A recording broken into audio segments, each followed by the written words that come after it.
লাল টুকটুকে মরিচে ভরপুর পুরো হাট। বেলা বাড়ার সঙ্গে সঙ্গে বেড়ে যায় ক্রেতা বিক্রেতার ছোটাছুটি ও ব্যস্ততা। ক্রেতার সঙ্গে বিক্রেতার দরদাম মিটলে তা তোলা হয় বড় বড় দাঁড়িপাল্লায়।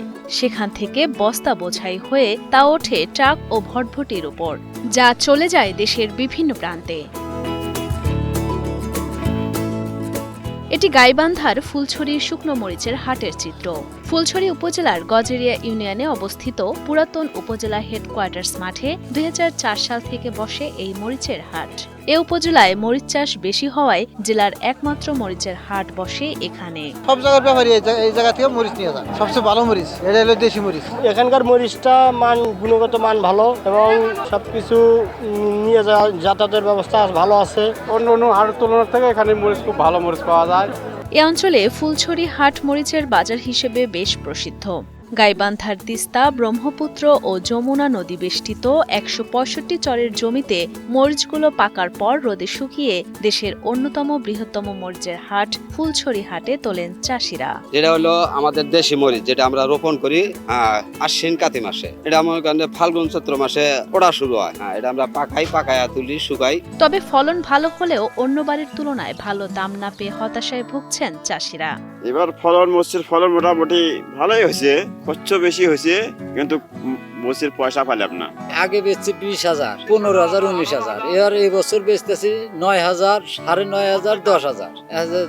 বাজার আঙ্গের এই তো পাচ্ছি, কাজে আমরা নোসকান খেতেছি। সপ্তাহের শনি ও মঙ্গলবার 2 দিন সকাল 7টা থেকে দুপুর পর্যন্ত বসে এই হাট। প্রতি হাটে অন্তত 300 থেকে 400 মণ শুকনা মরিচ বিক্রি হয়। প্রতি মণ শুকনা মরিচ বিক্রি করা হয় 9,500 থেকে 10,000 টাকায়। সেই হিসেবে বাজার মূল্য প্রায় 3.5 কোটি টাকা।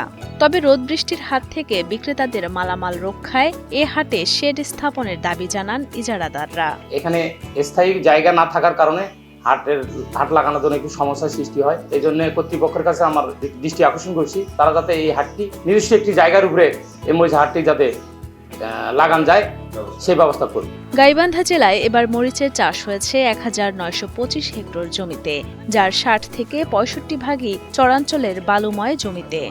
এসব চরাঞ্চলে আগামীতে মরিচ উৎপাদন আরও বাড়বে বলে আশা প্রকাশ করেন কৃষি সম্প্রসারণ অধিদপ্তরের উপপরিচালক মোহাম্মদ খোরশেদ আলম। গাইবান্ধা জেলায় এবছর 1925 হেক্টর জমিতে মরিচের আবাদ হয়েছে। ইতিমধ্যে কৃষকরা তাদের মরিচ সংগ্রহ করতে শুরু করেছে। তারা নিয়মিত তাদের মরিচ ন্যায্য মূল্যে বিক্রি করে তারা আর্থিকভাবে লাভবান হচ্ছে। গাইবান্ধা জেলার ফুলছড়ির যে মরিচের হাট, সেটি বাংলাদেশের অন্যতম বৃহৎ একটি হাট। প্রতি হাটেই 1.5 থেকে 2 কোটি টাকার মরিচ বিক্রি হয়ে থাকে। এই মরিচকে গাইবান্ধার প্রাণও বলা হয়ে থাকে।